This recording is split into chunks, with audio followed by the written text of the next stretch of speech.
We are joined by Congressman Randy Forbes, a member of both the House Armed Services and Judiciary Committee. So, Congressman, thank you so much for joining us tonight. Let's begin with the authority that Mr. Obama would like to have from both the House and Senate on arming the rebels. What are your thoughts on that? Does he have partisan support? Well, Ashley, I think what you'll see is the House beginning consideration tomorrow on a very limited basis to allow the President to reprogram some monies, but they will not give him a blank check on this. If they do pass this, it will be very limited. It will allow him to reprogram the money. Congress will still have the ability for 4 chairmen, both the Armed Services Committee chairman in the House and Senate, and also the 2 appropriation chairmen, to veto any of that reprogramming. And it will only last until December. And then if the President's made his case and he has vetted these rebels properly to the satisfaction of Congress, they will consider putting something in the defense authorization bill, which will probably be passed sometime in November or December. So, Congressman, the House Rules Committee is working on this right now as we are speaking, getting the language right for that debate that you mentioned. I would assume there's going to be, if there's anything in there that hints or suggests that we would have boots on the ground, that would be a problem. I think you're exactly right, Ashley. I know that many people still have questions about the President's strategy. I have questions about the President's strategy. We are far from being willing to give the President the authority to put those boots on the ground that you're just talking about. One of the things that we will see this week, though, is we'll see Secretary Hagel and also General Dempsey come over to the Armed Services Committee to meet with us. We'll get further briefings on this strategy.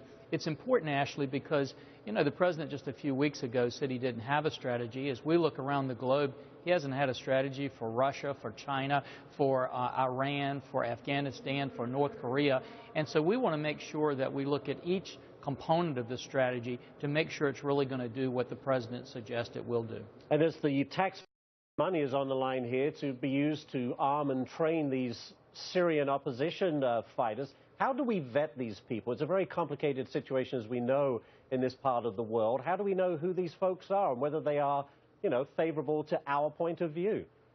Well, Ashley, that's just the thing. And it's not just whether they're favorable today, but whether they're going to be favorable tomorrow. That's the exact question we're asking.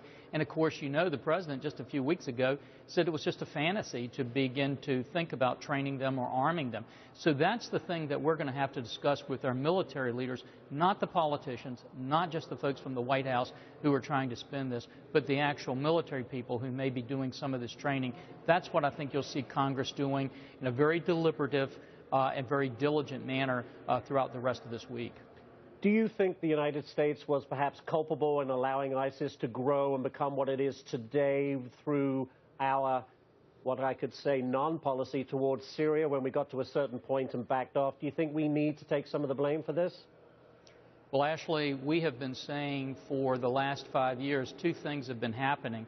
First of all, this administration has literally been dismantling the greatest military we've ever known. Every year they've had a new reform that's had major cuts to our capacity and our capability. The second thing, as I mentioned earlier, we've been begging them to develop a strategy. I think when you have those kind of vacuums, bad things happen around the world. So I think we should have had a different strategy. We should have had a strategy. And I'm glad we're at least beginning to get one now. All right, we're out of time. Congressman Randy Forbes, as always, thanks for joining us tonight. We appreciate it. Thank you, Ashley. All right.